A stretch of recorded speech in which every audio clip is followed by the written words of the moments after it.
this is Mike D, NCEP Fitness office here in sunny Redondo Beach, California. And look, today what I wanted to go over are the 3 biggest challenges I see when doing a program design. I still don't think you guys get it. Now when I talk that, I mean it in the nicest way. But when I look at people's programs, I've been dissecting people's programs, and what I don't think is that people don't truly live by what it is that they learn in the certification or what it is that we go over. So I want to go over the 3 biggest mistakes that I see, the 3 biggest mistakes I see in program design. The first biggest mistake that I see in program design are the squats. When I see people squatting, they always stop for whatever reason, this magical 90 degrees. What does that mean? Why would you go down and stop as if you're sitting in a chair? In fact, that's what we do all day long, every day, is we stop at a chair. A chair is one of the things that have really damaged the Americans' ability to move.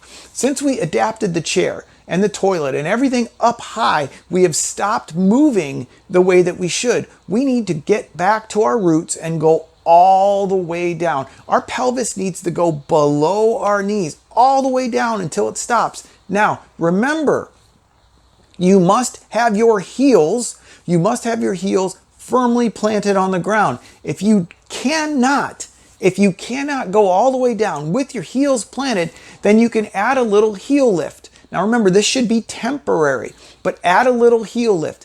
Add a little piece of wood, add, 2 10-pound plates, add whatever you need to add to let your client go all the way down. That's challenge number 1.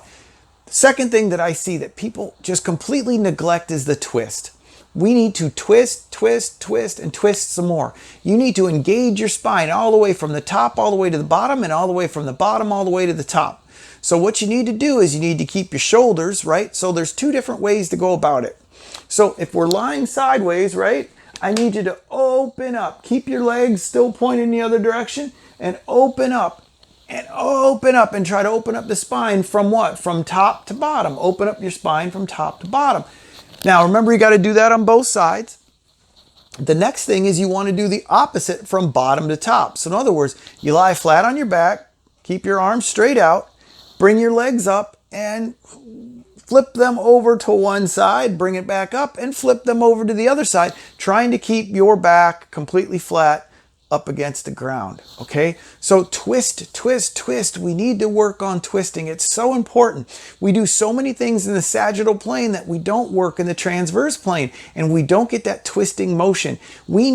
So understand that when we look at the spine, remember the spine is made up of bones and little smushy stuff, right? Little smushy stuff in between every bone, or at least between the top bones of your spine, right?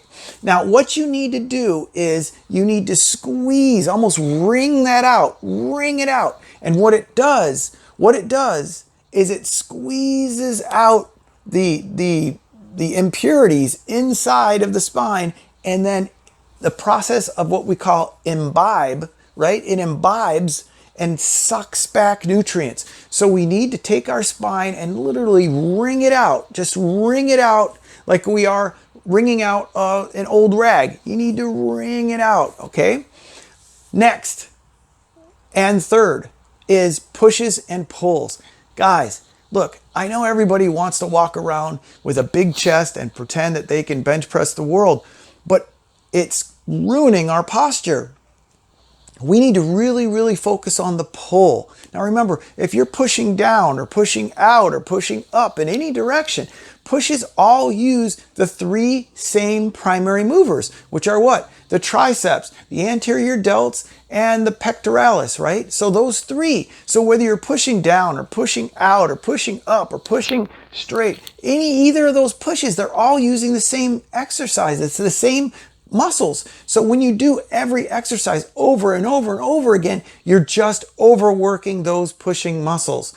What you need to do is overwork the pulling muscles, because most postures are internally rotated at the humerus. Most postures are pushers, forward head, rounded shoulder pattern. What we want to do is the opposite. You need to pull and open up that rib cage. The number 1 exercise that I think almost every single person should be doing is what we call the Cobra. The Cobra is, remember, externally rotating the humerus. It's bringing your shoulder blades down and together, and stretch, and bring your chin in, right? Tuck it in and squeeze. We need to do the Cobras way more often than I see them being done. And remember, if you're already a pusher, you need to flip the switch. So in other words, you need to do 3 pulls for every 1 push that you're implementing, right? We need to switch that whole narrative, and we need to really work on the pulls to try to make the posture better. Make sense? So those are the 3 biggest issues that I see with program design that I really think you need to work on. Thank you so much. I hope you enjoyed this blog. We'll see you next week. God bless.